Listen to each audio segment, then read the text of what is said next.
Selamat malam, Bapak Ibu, saudari dan saudara yang terkasih. Malam ini kita kembali berkumpul untuk merenungkan apa yang sudah dituliskan oleh Yohanes Salib tentang ciptaan. Dan beliau juga merenungkan cukup mendalam tentang ciptaan ini yang akan kita lihat di dalam 4 kali pertemuan. Dan hari ini kita akan melihat ciptaan sebagai berkat menurut Santo Yohanes Salib.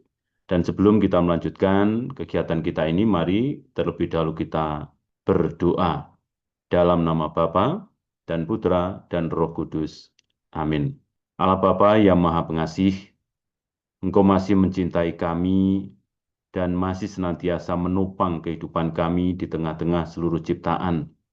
Biarkanlah rahmat yang sudah Engkau hadirkan di dalam kehidupan kami ini senantiasa kami syukuri dan membuat kami semakin hari juga semakin mampu untuk mengenali kehadiran-Mu di tengah-tengah kehidupan kami, di tengah-tengah alam lingkungan sekitar kami, dan terutama juga di dalam setiap olah rohani yang kami kerjakan, yang kami persembahkan kepadamu.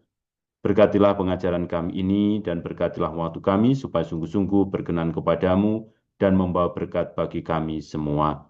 Rahmat-Mu Engkau turunkan atas kami dalam nama Bapa dan Putra dan Roh Kudus. Amin. Baik, Bapak Ibu, saya akan membagikan slide yang sudah saya siapkan. Jadi kali ini kita akan melihat ciptaan sebagai sebuah berkat. Dan Yohanes Salib ini rupanya sudah sangat luar biasa di dalam merenungkan keterkaitan antara ciptaan ini dengan Tritunggal Maha Kudus dan dinamika karya Tritunggal Maha Kudus di dalam ciptaan. Sehingga kita bisa menemukan beberapa tulisan yang menunjukkan adanya keterkaitan tentang hal ini.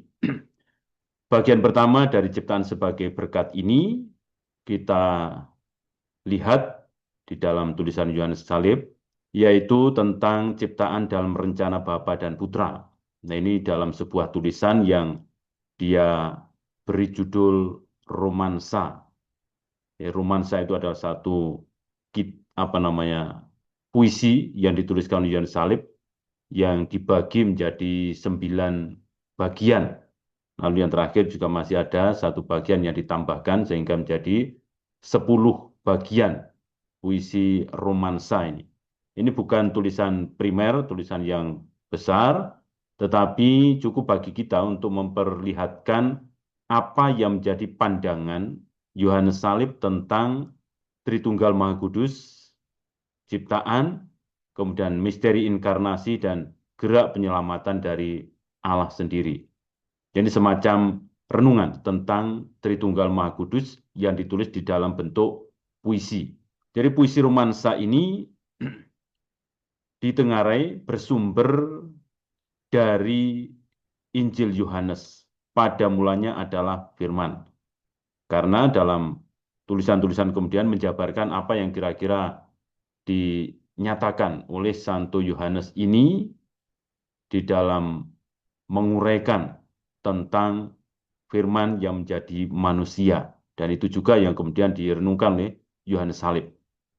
Nah, ketika kita melihat bahwa Yohanes Salib ini memiliki pemahaman yang mendalam, renungan yang mendalam tentang Tritunggal, di situ menunjukkan bahwa beliau ini memiliki devosi yang sangat kuat terhadap Tritunggal Maha Kudus. Bahkan dalam beberapa kesempatan, beliau selalu berusaha untuk merayakan Hari Raya Tritunggal Maha Kudus ini. Dan ini menunjukkan perhatian beliau terhadap Tritunggal. Nah, dari renungan-renungan itulah kemudian kita bisa melihat satu gambaran besar penempatan ciptaan di antara gerak cinta dari Tritunggal Maha Kudus itu. Nah, dalam meditasinya tentang Tritunggal ini, Yohanes Salib merenungkan bagaimana Tuhan menganugerahkan rahmat yang demikian agung, yang demikian besar, yang memungkinkan persatuan jiwa dengan Tuhan.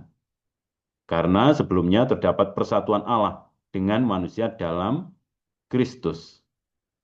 Jadi ada gerakan semacam ini. Rupanya Tuhan tidak membiarkan manusia itu terlepas dari dirinya. Dia tidak membiarkan manusia jauh dari dirinya, tetapi berusaha untuk menarik manusia ke dalam persatuan dengannya. Dan tarikan itu memiliki peranan yang cukup besar di dalam penyelamatan manusia dan dikerjakan dengan sangat-sangat indah oleh Tritunggal ini di dalam Kristus. Nah, kurang lebih semacam itu ringkasan dari isi romansa ini.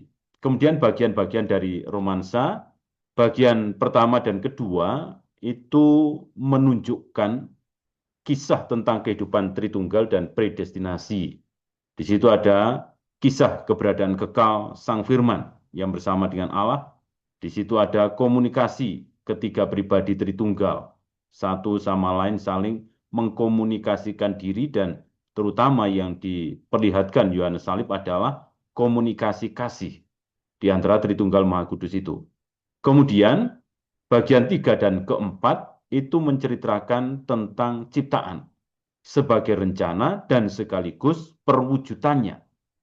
Jadi rupanya Allah Tritunggal itu sudah berbicara satu dengan yang lain tentang keinginan untuk mencipta ciptaan. Dan ketika keinginan itu sungguh-sungguh mendapatkan respon yang baik di antara mereka, kemudian diwujudkan di dalam penciptaan. Nah, itu dikisahkan oleh Yohanes Salib dalam romansa bagian 3 dan 4. Lalu bagian 5 dan ke-6 berisi pengharapan kemanusiaan secara umum dan beberapa pribadi secara khusus. Kemudian bagian 7 sampai 8 menceritakan kisah inkarnasi sebagai rencana dan perwujudannya. Jadi Allah Putra menjadi manusia. Lalu kemudian bagian 9 kelahiran dari Sang Putra itu. Jadi kurang lebih demikian pembagian dari puisi romansa ini dan kita akan melihat secara lebih khusus bab atau bagian dari 3 dan 4 dari puisi ini, yaitu ciptaan sebagai rencana dan ciptaan dalam perwujudannya. Ini romansa 3 tentang rencana Bapa. Di situ diceritakan dialog antara Bapa dan Putra yang isinya kurang lebih demikian ini. Putraku, aku ingin memberimu seorang mempelai perempuan yang akan mencintaimu. Karena dirimu, dia akan layak untuk berbagi bersama kita dan makan di meja kita. Roti yang sama dengan yang kumakan, agar dia mengetahui kebaikan yang kumiliki dalam seorang putra seperti dirimu, dan bersukacita bersamaku dalam anugerah dan kelimpahanmu. Aku sangat berterima kasih, jawab sang putra. Aku akan menunjukkan kecemerlanganku kepada mempelai perempuan yang kau berikan padaku, sehingga melaluinya dia dapat melihat betapa besarnya Bapakku dan bagaimana aku menerima keberadaanku dari keberadaanmu. Aku akan memeluknya dan dia akan terbakar dengan cintamu dan dengan sukacita abadi dia akan memuji kebaikanmu. Nah, ini isi dari romansa bagian ketiga. Jadi kalau kita perhatikan dari kata-katanya ini, kelihatan sekali ada sebuah pembatinan yang sangat mendalam dari Yohanes Salib terhadap apa yang ditulis oleh Yohanes Penginjil di dalam Injilnya. Bagaimana Bapa dan bagaimana Putra. Terutama bagian doa dari Yesus kepada Bapa. Nah, rupanya ini sangat-sangat diresapi oleh Yohanes Salib sehingga beliau bisa menuliskan kembali itu dalam versinya sendiri melalui kata-kata yang puitis ini. Jadi seolah di situ ada dialog antara Bapa dan Putra. Bapa melihat dalam diri Putra ini ada sesuatu yang sangat luar biasa, yaitu cinta. Dan oleh karena itulah, dia juga kepingin memberikan kepada putranya ini mempelai perempuan yang diharapkan akan mencintai sang putra itu. Dan macam-macam kemudian kita lihat di situ. Lalu sang putra mengatakan, aku sangat berterima kasih. Kemudian sang putra juga menunjukkan apa yang dia maui. Andai kata Bapa memberikan kepadanya mempelai perempuan itu. Apa yang akan dikerjakan oleh sang putra? Nah, dialog ini menunjukkan dialog cinta. Bapa mencintai sang putra dan kepingin memberikan sesuatu kepada sang putra. Lalu sang putra juga menanggapi supaya apa yang diberikan Bapa kepadanya itu sungguh-sungguh mencerminkan apa yang dimaui oleh sang Bapa itu sendiri dan bisa menampilkan kepada sang mempelai perempuan itu kemuliaan dan keagungan Bapa. Nah, ini luar biasa kalau kita perhatikan. Mari kita lihat pelan-pelan. Jadi ada 3 subjek di situ kalau kita perhatikan, yaitu ada Bapa, ada Putra, dan mempelai perempuan. Bapa dan Putra berdialog secara aktif, sementara mempelai perempuan hanya sebagai objek dari pembicaraan. Lalu, kalau kita perhatikan nanti, baik dari Romansa 3 dan 4, kita akan menemukan adanya perubahan-perubahan pengertian tentang mempelai perempuan. Jadi jangan heran nanti loh, kok mempelai perempuan digambarkan begini loh, kok mempelai perempuan di bagian ini digambarkan seperti ini. Nah, ini sepertinya permainan dari Yohanes Salib untuk menggiring kita supaya melihat apa yang menjadi pemahamannya tentang mempelai perempuan secara umum, kemudian bagian khusus, dan bisa membuat gambaran yang luar biasa dari yang makro menuju kepada yang mikro, dan yang mikro ini nanti akan bergerak menuju kepada yang makro. Jadi kalau kita perhatikan, mempelai perempuan ini mendapatkan beberapa pengertian, yaitu yang pertama keseluruhan ciptaan. Jadi Bapa tadi kepingin menganugerahkan kepada putranya mempelai perempuan. Nah itu nanti kalau kita lihat dalam tulisan bagian keempat, oh ternyata itu adalah dunia seisinya, dunia yang diciptakan. Jadi keseluruhan ciptaan. Lalu manusia juga ada di dalam ciptaan itu. Nah kemudian juga di dalam kata atau frase mempelai perempuan ini ada pengertian umat manusia yang ditebus oleh darah Kristus. Jadi siapa yang sanggup mencintai sang putra? Yaitu manusia-manusia yang selama ini menerima kasih karunia dan penebusan dari Kristus. Dan mereka akan membalas cinta Kristus itu, cinta sang putra. Jadi mempelai perempuan digambarkan juga sebagai umat manusia. Lalu juga diarahkan untuk membawa kepada kita pengertian akan umat manusia yang sudah terkumpul menjadi satu gereja dengan Kristus sebagai kepalanya. Nah, di sini kita bisa melihat betapa indahnya puisi dari Yohanes Salib itu. Lalu pelan-pelan dia juga mengarahkan kepada kita bukan hanya keseluruhan ciptaan umat manusia, tapi juga jiwa manusia. Jadi mempelai perempuan itu juga menggambarkan jiwa manusia. Sehingga ketika nanti digambarkan soal persatuan itu, kita bisa melihat di situ bahwa jiwa manusia inilah yang memiliki kemungkinan juga untuk berpartisipasi di dalam persatuan dengan Kristus dalam hidup kekal. Nah, saat itu juga jiwa mengenal Allah secara supernatural, secara langsung, dan memiliki anugerah, rahmat, berbagai relasi kasih di dalam Tritunggal. Jadi ketika mempelai perempuan ini mendapatkan pengertian jiwa manusia, maka ditunjukkan kepada kita bahwa ini loh arahnya nanti, kita tidak hanya sekedar diciptakan, diadakan begitu saja, tetapi kita ini akan dikuduskan supaya masuk ke dalam kekekalan bersama Bapa di surga, kekekalan di dalam Tritunggal Maha Kudus, dan menikmati kasih Tritunggal Maha Kudus itu. Jadi dari pemahaman ini kita sudah bisa melihat betapa luar biasa gaya penyampaian dari Yohanes Salib ini supaya kita bisa melihat, oh ternyata Allah itu bergerak dengan sangat luar biasa melalui ciptaan, dan ciptaan itu ada bagiannya di situ manusia, di situ adalah jiwa manusia, dan ternyata arahnya juga menuju kepada kebersamaan persatuan dengan Allah.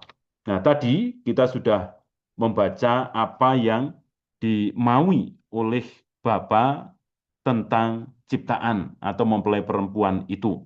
Dikatakan tadi, putraku, aku ingin memberimu seorang mempelai perempuan yang akan mencintaimu. Karena dirimu Dia akan layak untuk berbagi bersama kita dan makan di meja kita, roti yang sama dengan yang kumakan, agar dia mengetahui kebaikan yang kumiliki dalam seorang putra seperti dirimu dan bersuka cita bersamaku dalam anugerah dan kelimpahanmu. Nah, ini maksud dari Bapa memberikan mempelai perempuan. Nah, mempelai perempuan bisa dimengerti sebagai dunia ciptaan atau bisa dimengerti sebagai manusia. Jadi dalam konteks ini seperti itu. Lalu dikatakan Bapa kepingin memberikan kepada sang putra ciptaan yang akan mencintainya. Nah, kata-kata ini menunjukkan bahwa Bapa mengakui dalam diri sang putra itu ada kualitas cinta yang begitu mendalam, kualitas cinta yang begitu agung. Maka dia juga kepingin memberikan kepada sang putra ciptaan mempelai perempuan yang bisa memberikan kepadanya cinta yang kurang lebih sepadan. Jadi kalau sang putra mencintai sang mempelai perempuan itu, diharapkan juga mempelai perempuan itu mencintainya. Nah, mempelai perempuan yang semacam ini, mempelai perempuan yang semacam apa? Nah, inilah dikatakan sebagai ciptaan atau manusia atau jiwa manusia itu sendiri. Nah, kemudian ciptaan dimungkinkan berbagi dalam komunikasi cinta Tritunggal karena sang putra. Nah, komunikasi cinta ini menunjukkan bahwa Tritunggal yang saling mencintai tadi itu kepingin mengalirkan rahmat cinta ini kepada ciptaan. Dan ciptaan bisa masuk dalam komunikasi cinta Tritunggal itu karena sang putra. Jadi kuncinya adalah sang putra. Tanpa sang putra, ciptaan tidak mungkin bisa masuk dalam komunikasi cinta Tritunggal. Nah, ini sudah menunjukkan kepada kita poin penting untuk bisa masuk dalam persatuan dengan Allah Tritunggal ternyata membutuhkan sang putra. Nah, kemudian dikatakan juga ciptaan itu dimungkinkan masuk dalam perjamuan Tritunggal karena sang putra. Jadi semuanya bisa ada di dalam perjamuan surgawi karena sang putra. Dan pengertian ini juga mengantisipasi perjamuan yang kita rayakan setiap hari, yaitu Ekaristi. Lalu, Bapa juga punya maksud dengan memberikan kepada sang putra mempelai perempuan, yaitu ciptaan atau manusianya, adalah untuk menunjukkan kepada ciptaan itu kebaikan Bapa dalam sang putra. Nah, ini ekspresi dari pemahaman Injil Yohanes bahwa sang putra ini ternyata memancarkan kebaikan Bapa sehingga ketika Yesus ditanya, "Tunjukkan Bapa kepada kami." Maka Yesus menjawab, "Yang ada, yang dilihat, yang hidup bersama dengan mereka itulah Bapa. Jadi barang siapa melihat aku, dia melihat Bapa." Nah, ini menunjukkan bahwa kuncinya tetap ada dalam diri sang putra karena sang putra itu bisa memancarkan, memperlihatkan, mengalirkan rahmat kebaikan itu sehingga ciptaan bisa mengenali kebaikan Bapa.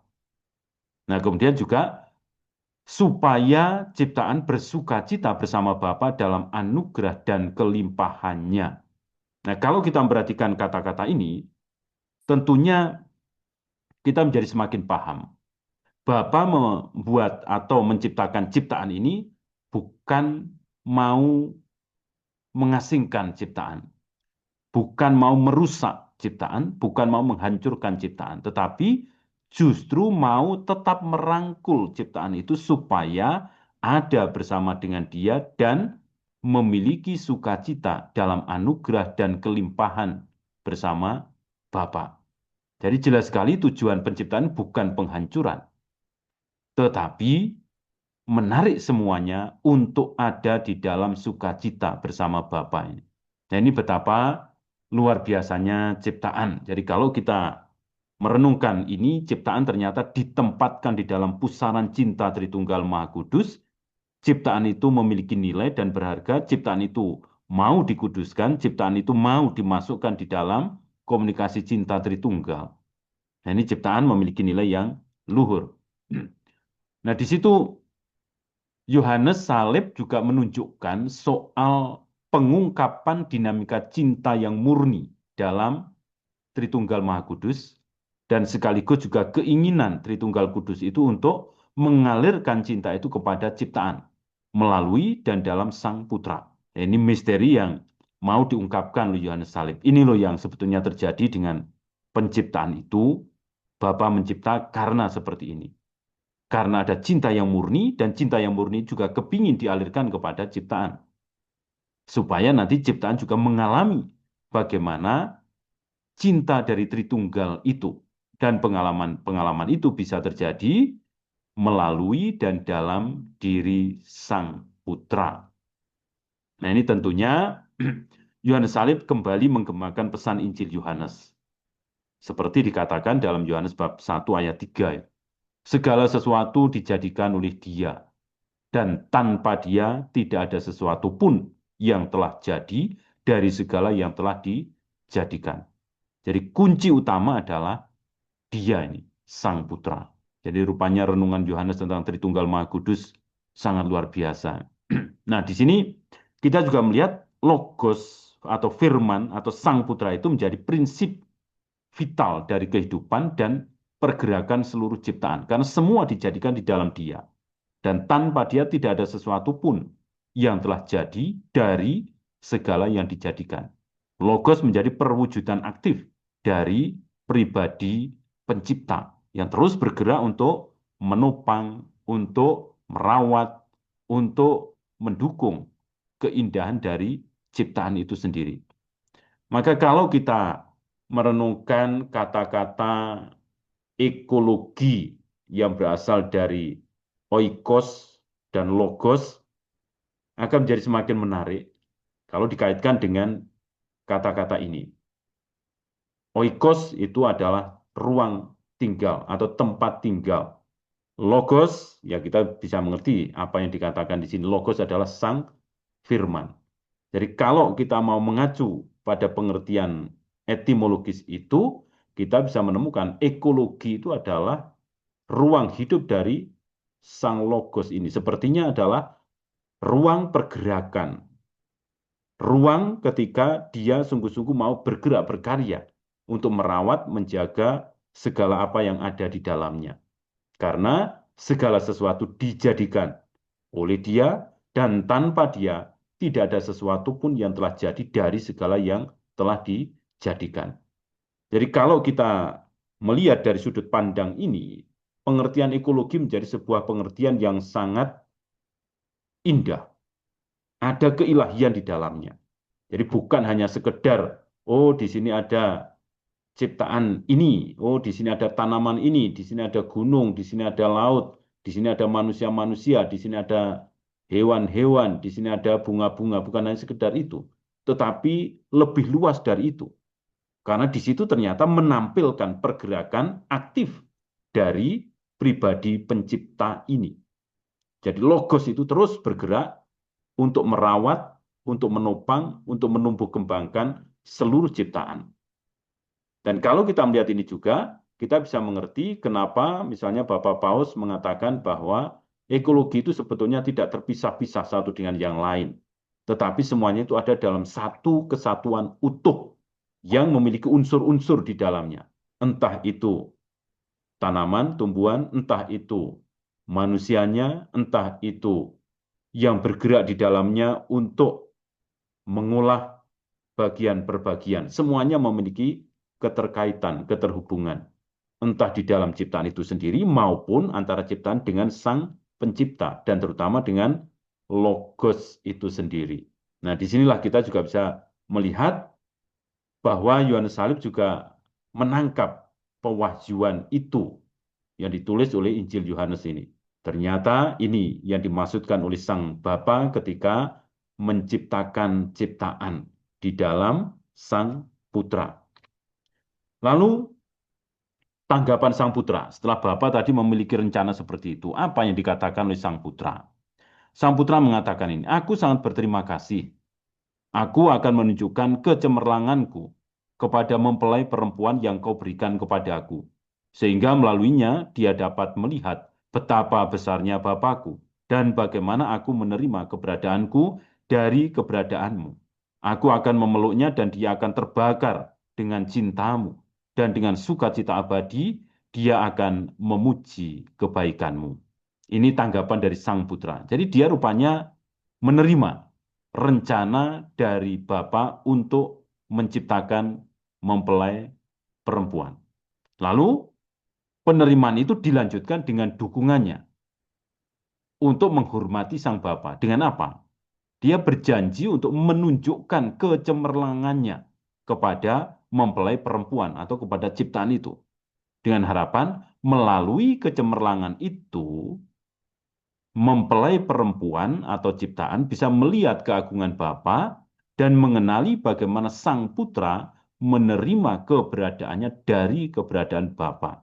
Jadi dengan kata lain, kalau mempelai perempuan atau ciptaan itu adalah kita manusia, maka sang putra ini berjanji untuk menunjukkan kecemerlangannya kepada kita manusia.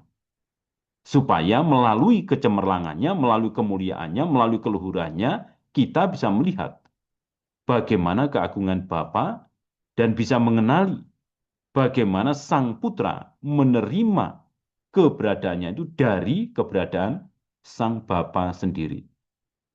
Nah, ini eksistensi dari Tritunggal Maha Kudus.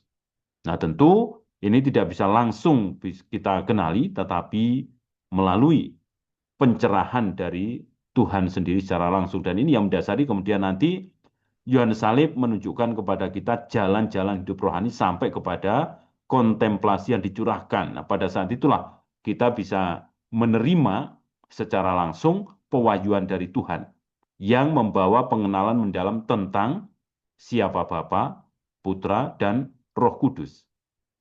Jadi di balik perjalanan hidup rohani yang diajarkan kepada kita melalui oleh Yohanes Salib ini, kita bisa melihat ada kerangka pemikiran semacam ini.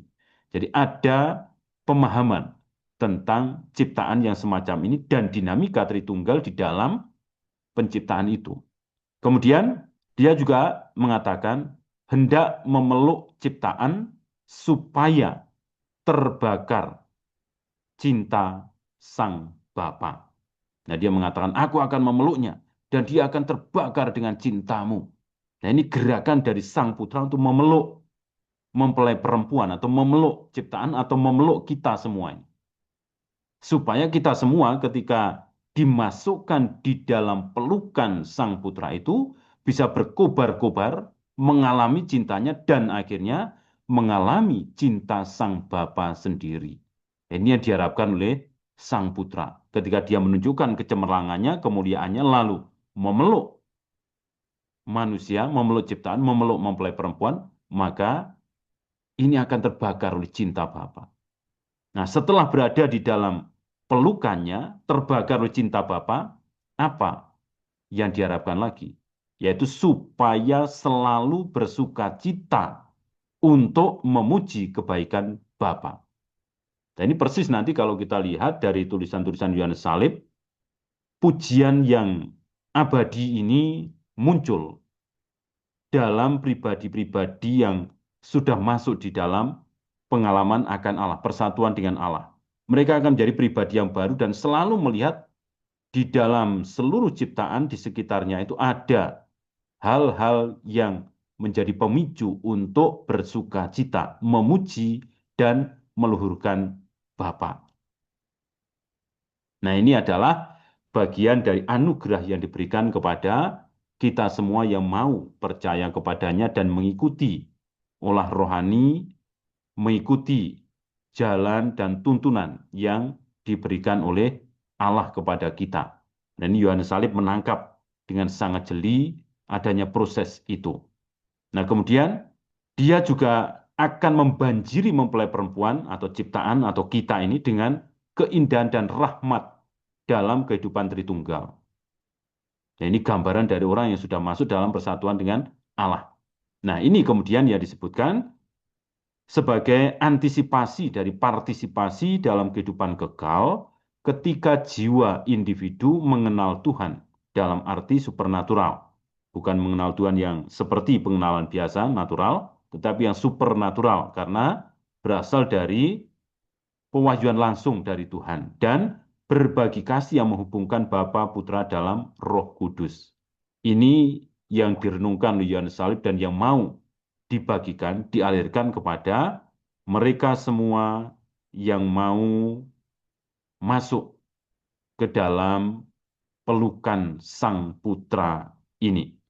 Itu bagian yang pertama, yaitu ciptaan dalam rencana Bapa dan Putra. Jadi Bapa merencanakan begitu, Sang Putra juga merencanakan begitu. Jadi kalau kita perhatikan gerakan rencana-rencana dari masing-masing pribadi itu tunggal ini sepertinya saling mengkait satu dengan yang lain, saling mendukung satu dengan yang lain, dan sifatnya afirmatif, bukan negatif. Jadi bukan menegasi, tetapi mengafirmasi, meneguhkan. Oh, Bapak memberikan begini kepadaku, maka aku pun juga akan memberikan yang terbaik untuknya. Ini adalah semangat komunikasi kasih dari Tritunggal Maha Kudus yang juga mau ditularkan oleh Yohanes Salib kepada kita semua. Nah, setelah kita melihat rencana Bapa dan Putra tentang ciptaan, sekarang kita melihat bagaimana perwujudannya. Jadi ciptaan dalam perwujudan cinta dari Bapa dan Putra. Jadi setelah direncanakan, apa yang terjadi? Ini dituliskan di dalam romansa yang keempat. Agak panjang, tapi kita baca pelan-pelan. Setelah sang putra tadi memberikan tanggapan semacam itu, maka ini kata-kata sang bapa. Maka biarlah itu terjadi, kata sang bapa. Karena cintamu layak mendapatkannya. Dan dengan kata-kata ini, dunia diciptakan. Sebuah istana untuk mempelai perempuan yang dibuat dengan kebijaksanaan besar dan dibagi menjadi ruangan-ruangan, satu di atas, satu di bawah. Yang bawah dihiasi dengan berbagai macam yang tak terbatas, sementara yang atas dibuat indah dengan permata yang menakjubkan, agar mempelai perempuan mengenal sang mempelai pria yang dimilikinya. Tatanan malaikat ditempatkan di atas, tetapi manusia diberi tempat yang lebih rendah, karena keberadaannya adalah sesuatu yang lebih rendah. Dan meskipun makhluk dan tempat terbagi dengan cara ini, namun semuanya satu tubuh, yang disebut sebagai mempelai perempuan, karena cinta kepada mempelai pria yang sama, menjadikan mereka satu mempelai perempuan. Mereka yang lebih tinggi memiliki mempelai pria dalam sukacita. Mereka yang lebih rendah dalam harapan yang didasarkan pada iman yang ditanamkannya dalam diri mereka. Memberitahu mereka bahwa suatu hari dia akan mengangkat mereka dan bahwa dia akan mengangkat mereka dari keadaan yang rendah sehingga tidak seorang pun bisa mengejeknya lagi. Karena dia akan menjadi sepenuhnya seperti mereka dan dia akan datang kepada mereka dan tinggal bersama mereka, dan Tuhan akan menjadi manusia, dan manusia akan menjadi Tuhan.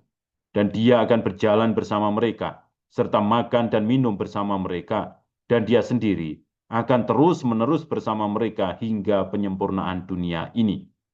Ketika bersama-sama, mereka akan bersuka cita dalam nyanyian abadi, karena dia adalah kepala dari mempelai perempuan ini, yang kepadanya semua anggota orang benar akan dipersatukan, yang membentuk tubuh sang mempelai perempuan. Dia akan memeluknya dengan lembut di pelukannya, dan di sana memberinya cintanya. Dan ketika mereka menjadi satu, dia akan mengangkatnya kepada Bapa, di mana sukacita Allah sendiri akan menjadi sukacitanya. Karena seperti Bapa dan Putra, dan dia yang berasal dari mereka hidup dalam satu sama lain, begitu pula dengan pengantin wanita. Karena diambil sepenuhnya dalam Tuhan, dia akan menghidupi kehidupan Tuhan. Nah, ini romansa keempat. Nah, di sini kita bisa melihat kata-kata yang tadi setelah sang putra memberikan tanggapan, oke, sangat setuju dengan apa yang direncanakan Bapak. Kalau memang demikian terjadi, maka saya akan melakukan ini, menunjukkan kecemerlangan saya kepada ciptaan. Lalu rupanya Bapak juga senang dengan itu semua. Maka dia katakan, maka terjadilah demikian, atau maka biarlah itu terjadi. Nah, kata-kata maka biarlah itu terjadi, ini adalah kata-kata operatif penciptaan. Jadi begitu dia berfirman demikian, maka semuanya terjadi. Dari tadi dikatakan, dan dengan kata-kata ini dunia diciptakan. Nah ini menariknya di situ. Jadi kata maka biarlah itu terjadi. Ini mewujudkan penciptaan seperti yang sudah direncanakan tadi. Ada kesatuan cinta Tritunggal dalam mengadakan ciptaan. Ada di situ kesatuan dan keselarasan kehendak antara Bapa dan Putra dalam menopang ciptaan dan berkarya di dalamnya. Nah, ini tentu menjadi antisipasi dari undangan Tuhan kepada kita semua yang ada di dalam lingkup ciptaan itu. Kita semua diajak untuk masuk dalam kesatuan dan keselarasan kehendak. Nah, ini nanti juga menjadi arah dari hidup rohani yang ditampilkan oleh Yohanes Pembaptis. Kita diajak untuk menyelaraskan kehendak. Dan itu nanti pada akhirnya juga akan diselaraskan oleh Tuhan sendiri melalui kontemplasi yang dicurahkan sehingga manusia yang masuk dalam persatuan sudah memiliki kesatuan, kesamaan kehendak dengan Tritunggal Maha Kudus. Kemudian kata maka biarlah itu terjadi, itu menggemakan kata jadilah dalam kisah penciptaan. Juga kata-kata Maria itu, jadilah padaku menurut perkataanmu itu. Juga bagian dari doa yang diajarkan Yesus. Jadilah kehendakmu di bumi seperti di surga. Jadilah, jadilah, jadilah. Ini merupakan kata-kata yang operatif dan efektif. Jadi mau mengatakan bahwa ketika Bapa mengatakan A, maka A itu akan terjadi. Sehingga ketika manusia memposisikan diri dalam kehendak Bapa semacam ini, maka dia pun sebetulnya juga diundang untuk mengerjakan itu. Jadi boleh dikatakan kata-kata ini juga merupakan undangan, kesiapsiagaan dari kita. Ya, saya mau ikut. Ya, saya mau ikuti kehendakmu. Ya, saya mau menyelaraskan diri dengan apa yang kau kehendaki. Jadi ini merupakan panggilan bagi ciptaan untuk menyelaraskan kehendaknya dengan kehendak Bapa. Sekaligus juga kesiapsediaan dan kewajiban dari ciptaan untuk melaksanakan kehendak Bapa. Nah, kita juga melihat kata-kata ini efektif terjadi pada saat Sang Bapa mengatakannya. Ini menegaskan kembali bahwa firman itu memiliki kekuatan, memiliki daya yang operatif, daya yang kreatif, mencipta dan bekerja. Nah, ini juga menegaskan apa? Menegaskan bahwa Allah Bapa mencipta melalui firman-Nya, yaitu Sang Putra, melalui kasih-Nya, yaitu Roh Kudus. Maka tidak heran tadi Yohanes Salib juga mengutip atau menggemakan kembali apa yang dikatakan dalam Injil Yohanes. Pada mulanya adalah firman, bla bla bla bla, kemudian semuanya mesti ada di dalam sang firman itu dan tanpa firman itu maka tidak akan ada yang jadi atau dijadikan. Jadi Allah mencipta melalui Sang Putra dan dalam kasih Roh Kudus. Lalu dikatakan dengan kata-kata ini dunia diciptakan, sebuah istana untuk mempelai perempuan yang dibuat dengan kebijaksanaan besar. Nah, kata-kata yang ada di dalam puisi ini mungkin membuat kita bingung. Kenapa mempelai perempuan disebut berbeda lagi? Tadi mau memberikan kepada sang putra mempelai perempuan yang bisa mencintainya. Lalu menciptakan sesuatu untuk menjadi istana bagi mempelai perempuan itu. Jadi di sini kita bisa melihat mempelai perempuan ternyata adalah bagian dari dunia yang diciptakan itu. Nah, seperti yang sudah saya katakan di awal tadi, mempelai perempuan ini nanti pada akhirnya bisa bernilai. Ciptaan itu sendiri bisa bernilai. Manusia yang ada di dalam ciptaan itu bisa bernilai juga isi dari manusianya itu. Nah, nanti akan kita lihat juga. Nah, di sini Allah menciptakan dunia untuk menjadi istana atau tempat perlindungan bagi mempelai perempuan dan sekaligus sebagai ruang hidup dari mempelai perempuan itu. Nah, kalau mempelai perempuan itu diartikan sebagai manusia, maka dunia menjadi ruang hidup dari manusia, dunia menjadi ruang tempat perlindungan bagi manusia.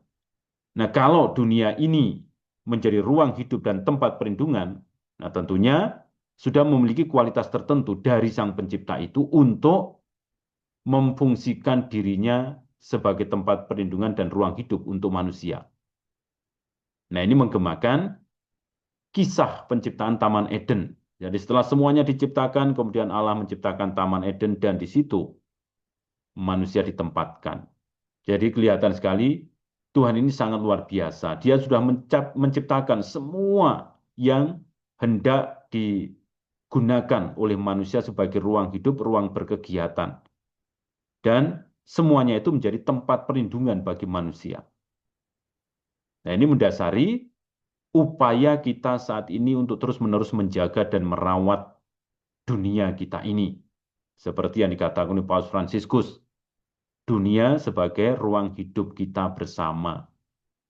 Karena ternyata diciptakan untuk menjadi istana bagi kita semua. Nah, di sini juga kita melihat mempelai perempuan itu ada di dalam dan menjadi bagian dari dunia ciptaan itu sendiri. Tetapi sekaligus juga memiliki perbedaan dari dunia ciptaan itu. Karena disebut secara tersendiri. Jadi dunia dicipta, lalu mempelai perempuan ditempatkan di dalamnya.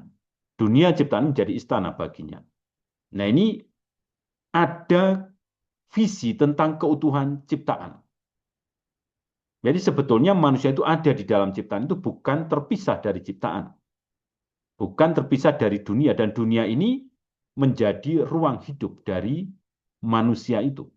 Artinya sebetulnya manusia tidak diciptakan untuk merusak, menguasai dunia tempat dia hidup. Tapi justru diciptakan untuk menjadi pribadi-pribadi yang mau merawat, yang mau menjaga keutuhan dan keindahan ciptaan itu. Karena ciptaan itu atau dunia yang diciptakan Tuhan itu adalah istana baginya, tempat perlindungan baginya, tempat ruang hidup baginya. Nah, ini sejalan dengan apa yang selama ini kita perjuangkan, yaitu untuk merawat dan menjaga keutuhan dan keindahan ciptaan. Ya, ada visi keutuhan ciptaan. Lalu juga ada visi tentang rahmat pengudusannya. Karena tentu dengan menjadikan dunia sebagai istana bagi sang mempelai, maka di situ dia akan dijaga kesuciannya. Nah, di sini kita bisa melihat bahwa mempelai perempuan memiliki nuansa pengertian sebagai manusia yang ada dan hidup dalam dunia ciptaan. Kemudian dikatakan istana itu, yaitu dunia ciptaan, memiliki ruangan-ruangan yang dipisahkan menjadi dua bagian, atas dan bawah. Nah, ini menyiratkan lagi deskripsi tentang langit dan bumi yang ditemukan dalam kitab Kejadian. Allah menciptakan langit, Allah menciptakan bumi. Tapi langit dan bumi ada dalam satu kesatuan menjadi ruang hidup bagi manusia. Dan tadi juga dikatakan, tingkat atas terdapat keindahan konstruksi dengan permata dan api surgawi. Tempat malaikat merujuk ke surga yang dipertegas oleh sukacita abadi mereka yang tinggal di sana, yaitu kebahagiaan yang akhirnya juga akan dibagikan kepada mempelai perempuan atau kepada kita semua manusia. Jadi sudah diperlihatkan, ini loh, dunia atas itu seperti ini, lalu dunia bawah seperti ini. Jadi dunia dalam tingkat yang lebih bawah terdiri dari perbedaan yang tak berujung atau berbagai macam hal, berbagai ragam ciptaan-ciptaan yang ada di dalamnya tak berujung, macam-macam dan banyak sekali. Ini tempat manusia. Nah, di situ manusia hidup dalam pengharapan iman yang sudah ditanamkan dalam dirinya bahwa suatu hari nanti mempelai pria akan mengangkat mereka masuk ke dalam dunia yang lebih tinggi, tingkat yang lebih atas, supaya mereka kudus dan hidup di dalam kekudusan bersama dengan Tritunggal Maha Kudus. Nah, pembedaan ini memiliki pesan supaya mempelai perempuan, yaitu kita semua ini, mengenal siapa mempelai prianya, siapa sang putra itu di dalam kemuliaan sejati dari kuasanya. Jadi, dengan memberikan kepada kita ruang hidup yang demikian luas, yang demikian beragam, yang demikian luar biasa itu, kita rupanya ditarik untuk bisa mengenali. Kalau ruang hidup yang diciptakan oleh Sang Putra dan Bapa sedemikian indah, agung, dan luar biasa itu, tentu kita pada akhirnya juga akan mengenali betapa luar biasanya si pencipta itu sendiri. Betapa luar biasanya Sang Putra itu sendiri. Nah, ini harapannya begitu. Artinya, dunia ciptaan sekitar kita ini bukan sesuatu yang mati, tetapi sesuatu yang menjadi wahana bagi Tritunggal Maha Kudus itu untuk menunjukkan kemuliaannya. Artinya melalui ciptaan itu, melalui dunia sekitar kita itu, kita juga bisa melihat bagaimana karya Sang Pencipta, bisa melihat dan mengenali seperti apa kemuliaan dan keagungannya. Nah, itu juga lah yang kemudian menjadi inspirasi bagi Yohanes Salib untuk menikmati kehadiran Sang Pencipta itu di dalam ciptaan. Itu yang kemudian juga mendorong dia untuk berkontemplasi melalui alam sekitarnya. Karena ada cerita, dia itu suka sekali naik ke bukit, yang di bukit itu ada gua yang menghadap ke satu area dengan pemandangan yang begitu indah. Di situ dia menghabiskan waktu, di situ dia berdoa. Artinya dia menikmati sungguh keindahan ciptaan itu. Dan melalui keindahan ciptaan itu dia bisa merasakan kehadiran Sang Ilahi, kemuliaan Sang Ilahi. Dan ini yang dimaksudkan oleh Yohanes Salib ketika dia mengatakan bahwa Sang Putra berusaha untuk menunjukkan kecemerlangannya di dalam dunia ciptaan itu, supaya mempelai perempuan bisa menyadari siapa sebetulnya dia itu. Siapa sebetulnya Sang Putra dan Bapa itu. Kemudian dalam perkembangan puisinya dia mengatakan, dan meskipun makhluk dan tempat terbagi dengan cara ini, namun semuanya satu tubuh yang disebut sebagai mempelai perempuan.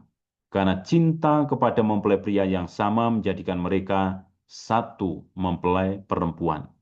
Nah, ini ada perubahan lagi di sini tentang mempelai perempuan itu. Kalau tadi dikatakan dia menciptakan dunia untuk menjadi istana bagi mempelai perempuan. Kan ada keterpisahan di situ. Jadi dunia diciptakan menjadi istana bagi mempelai perempuan. Seolah-olah mempelai perempuan itu bukan dunia itu, tapi hanya bagian dari dunia itu yang bisa menjadikan dunia sebagai istananya. Nah, sekarang di sini berbeda. Di sini mau dikatakan bahwa semua, yaitu dunia ciptaan yang tadi sudah terbagi, ada yang di atas, ada yang di bawah, lalu di atas itu isinya apa, di bawah isinya apa, ini ternyata semuanya itu satu. Dan semuanya juga bisa disebut sebagai mempelai perempuan. Karena apa? Disatukan oleh cinta kepada Sang Putra. Jadi tidak lagi melulu mengacu pada manusia di dalam dunia ciptaan, tetapi mewakili beberapa pengertian ini. Bisa mewakili keseluruhan ciptaan dalam berbagai tingkat dan pembedaannya, dan yang disatukan oleh cinta kepada mempelai pria, juga bisa mewakili pengertian tentang kodrat manusia yang berdiam di bagian bawah. Kodrat manusia itu bagaimana? Memiliki badan dan jiwa. Badan itu bagian yang rendah, jiwa itu bagian yang tinggi. Tapi semuanya berdiam dalam satu tubuh. Demikian juga tadi ciptaan dunia. Jadi dunia ciptaan juga terbagi macam-macam, tapi tetap menjadi satu. Dan satu itu disebut mempelai perempuan. Demikian juga manusia. Manusia memiliki bagian badan, bagian bawah, dan bagian jiwa, bagian atas, yang juga berdiam dalam satu tubuh. Nah, ini menariknya di situ. Jadi pengertian-pengertian ini akhirnya nanti akan membuat kita menjadi semakin, oh, luar biasa juga Yohanes Salib menggambarkan. Karena nanti selain ini juga ada pengertian Kristus sebagai kepala, mempelai perempuan sebagai tubuh. Nah, kalau ini sudah dilihat dari sisi itu, ini menunjukkan bahwa kepala ini kan bagian dari gereja, tubuh mistik Kristus. Dia adalah kepala dan kita adalah tubuhnya. Nah, ini menunjukkan lagi bahwa mempelai perempuan bisa jadi gereja, orang-orang yang percaya kepadanya. Dan dia adalah mempelai pria itu atau kepala dari mempelai perempuan itu. Nah, ini bisa jadi semacam itu. Nah, kalau kita melihat dari kodrat manusia yang di bagian bawah ini, yang memiliki dua bagian, badani dan jiwani, kita bisa melihat nanti bagaimana pengharapan yang dikatakan atau diceritakan tadi itu bisa mengacu kepada pengudusan demi pengudusan, pemurnian demi pemurnian dari unsur-unsur manusia itu. Supaya nanti sungguh-sungguh bisa masuk dalam persatuan kasih dengan Allah itu dalam keselarasan.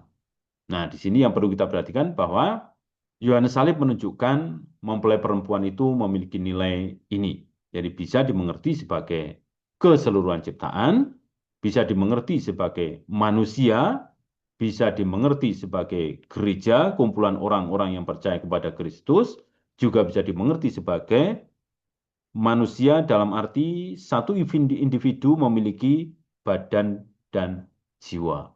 Lalu bagian rendah dalam tata keselamatan.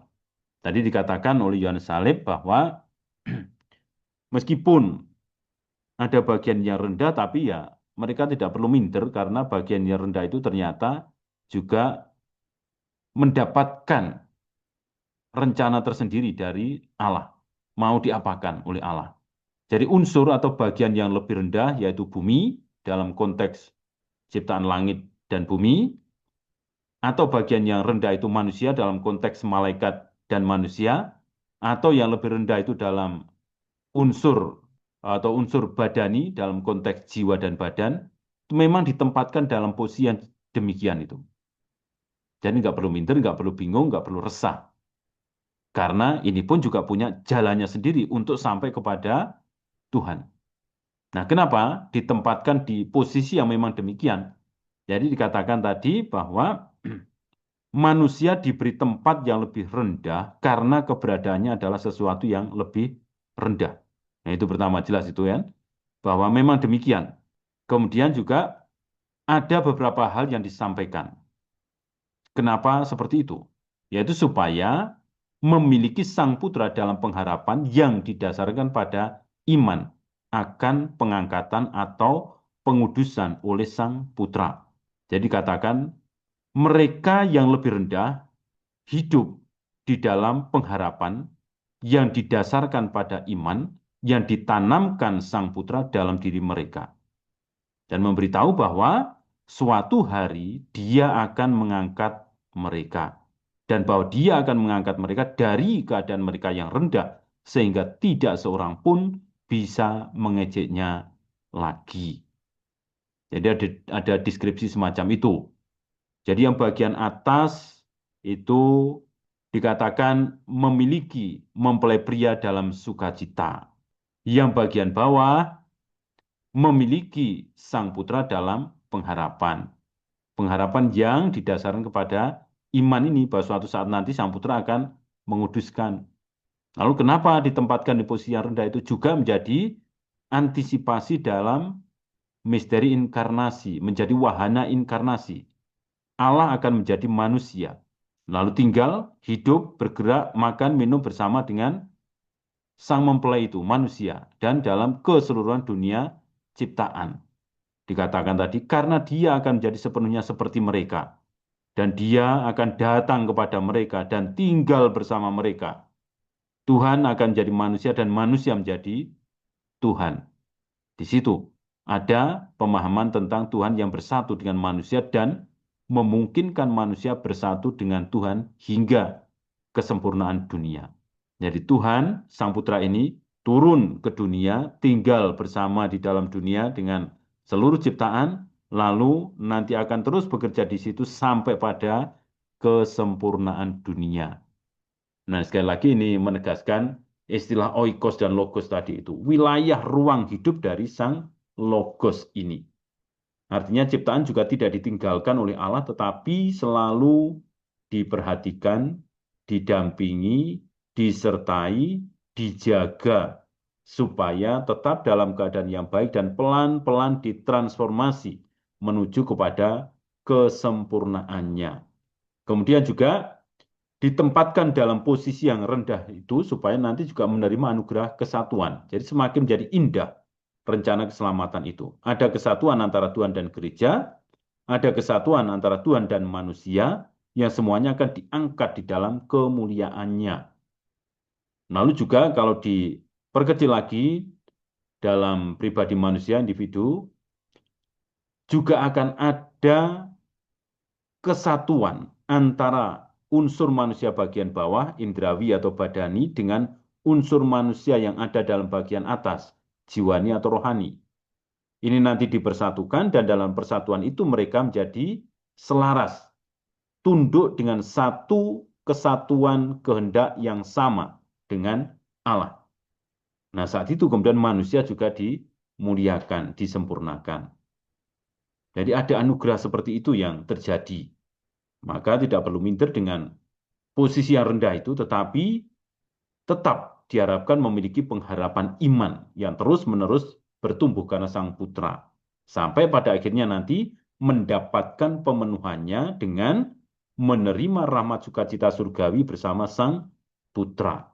Yaitu dalam tata keselamatan yang dinyatakan oleh Yohanes Salib. Kemudian keagungan yang ditawarkan oleh mempelai pria mencakup pertunangan, yaitu bagaimana nantinya sang mempelai pria dan sang mempelai perempuan ini bersatu di dalam kasih, kemudian juga penebusan, bagaimana gerak sang pencipta ini, sang putra ini turun ke dunia untuk membawa dunia dalam kekudusan dan kesempurnaan, kemudian ekaristi yang digambarkan sebagai makan dalam satu meja yang sama dengan roti yang sama, dan persatuan mistik yang digambarkan sebagai sukacita surgawi dalam keabadian bersama Bapa, yang menunjukkan berbagai cara kehadiran Kristus di dunia, bahkan saat dia menjanjikan ikatan yang tak terputus dalam kekekalan.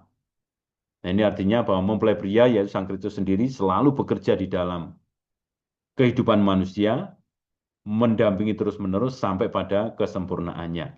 Lalu di bagian terakhir dalam romansa 4 tadi dikisahkan, Sang Putra yang memenuhi mempelai perempuan dengan kasih yang melimpah dan akan teguh tinggal dalam kehidupan Tritunggal. Jadi walaupun mempelai perempuan itu ditempatkan dalam posisi yang rendah, tetapi karena Sang Putra yang mau turun, menggapai, memeluk sang mempelai perempuan itu, maka dia akan mendapatkan aliran kasih yang demikian melimpah. Lalu aliran kasih yang demikian melimpah itu ketika dipertahankan dengan baik, maka lama-lama juga akan semakin membawa pengudusan, semakin membawa kelimpahan di dalam diri sang mempelai perempuan. Dan itu nanti menjadi teguh di dalam kesatuan Tritunggal Kudus. Nah, ini bagian akhir. Kita bisa melihat dari rangkaian penjelasan tadi dari tulisan Yohanes Salib, Romansa 3 dan 4, bagaimana beliau merenungkan Tritunggal Maha Kudus dan mengalirkan pemahaman tentang nilai ciptaan yang demikian berharga. Jadi ciptaan itu bukanlah sebuah aib, bukan sebuah masalah bagi yang sungguh-sungguh mau menyelaraskan diri dengan kehendak Tritunggal. Karena justru di situ ada sebuah rencana indah untuk penebusan dan penyempurnaannya. Ciptaan itu berharga. Kemudian yang kedua, kita bisa melihat bahwa ciptaan diadakan untuk menunjukkan kesatuan kasih Tritunggal. Karena ternyata Bapa punya ide begini, Putra punya ide begini, Roh Kudus bekerja, lalu masing-masing bekerja untuk saling melengkapi dan menyempurnakan. Dan sekaligus juga supaya ciptaan ikut menikmati kehidupan di dalam kasih Tritunggal itu.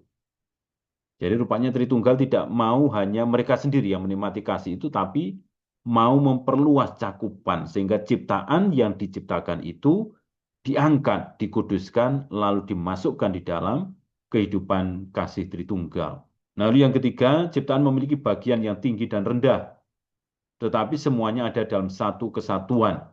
Ini visi integritas ciptaan itu. Menjadi satu tubuh yang akan menerima rahmat dari Tuhan. Jadi masing-masing saling terhubung, saling terkait tanpa memisahkan satu dengan yang lain. Ketika itu terjadi, karena disatukan oleh cinta kepada Sang Putra, maka mereka juga akan menerima rahmat yang melimpah dari Tuhan untuk dibawa ke dalam kesempurnaan. Lalu yang keempat, walaupun memiliki unsur atau bagian yang lebih rendah tidak akan dihancurkan atau dimusnahkan, tetapi ditransformasi, diangkat, dikuduskan, dan disempurnakan oleh dan dalam Putra. Nah, ini nanti kalau kita melihat kerangka perjalanan hidup rohani Yohanes Salib, juga demikian itu. Ada kesalahan, ada dosa, ada kejelekan dalam diri kita, tapi itu tidak menjadi alasan untuk memusnahkan kita. Tapi justru menjadi alasan untuk pengudusan, menjadi alasan untuk pemurnian, menjadi alasan untuk mengubah kita menjadi lebih baik dan lebih selaras dengan Sang Pencipta. Lalu yang terakhir, walau visi Tritunggal tentang ciptaan sedemikian, kalau visi Tritunggal tentang ciptaan itu sedemikian luhur, jadi betapa kita semua juga diharapkan untuk berpartisipasi di dalam menjaga dan merawat keluhuran itu. Nah, itu juga nanti yang ditunjukkan oleh Yohanes Salib dalam rangkaian perjalanan rohani yang dia tuliskan itu, supaya kita ini terus-menerus menjaga perjalanan kita menuju kepada Sang Pencipta. Jangan sampai kita keluar dari jalur yang malah semakin merendahkan kita, karena kita sudah diciptakan dalam keadaan yang baik. Kita diajak untuk menjaga supaya transformasi di dalam Tuhan itu semakin kuat terjadi dalam kita. Nah, itu kurang lebih yang bisa kita lihat dari tulisan Yohanes Salib ini yang menunjukkan kepada kita bahwa ciptaan ternyata menjadi berkat, bukan sesuatu yang buruk, tetapi sesuatu yang baik dan diproses dalam transformasi menuju kepada Allah sendiri. Baik, Bapak Ibu, demikian uraian yang bisa saya sampaikan tentang tema kita hari ini. Silakan kalau ada pertanyaan bisa dituliskan di dalam kolom chat atau nanti bisa bertanya secara langsung. Dan sebelum tanya jawab atau sambil mempersiapkan pertanyaan-pertanyaannya, saya akan menyampaikan beberapa pengumuman. Baik, kalau tidak ada, kita bisa tutup dan kita ketemu lagi hari Selasa minggu depan dengan tema ciptaan bukanlah sebagai tujuan. Nah, hari ini kita sudah melihat ciptaan ternyata demikian agung di mata Sang Pencipta. Tetapi yang demikian agung itu ternyata bukanlah sebuah tujuan. Lalu apa? Nanti kita akan lihat bersama. Baik, Bapak Ibu, mari sekarang kita akhiri pertemuan kita dengan doa. Dalam nama Bapa dan Putra dan Roh Kudus. Amin. Allah Bapa yang Maha Kudus, terima kasih atas penyertaan dan berkat-Mu di dalam pengajaran kami pada malam ini.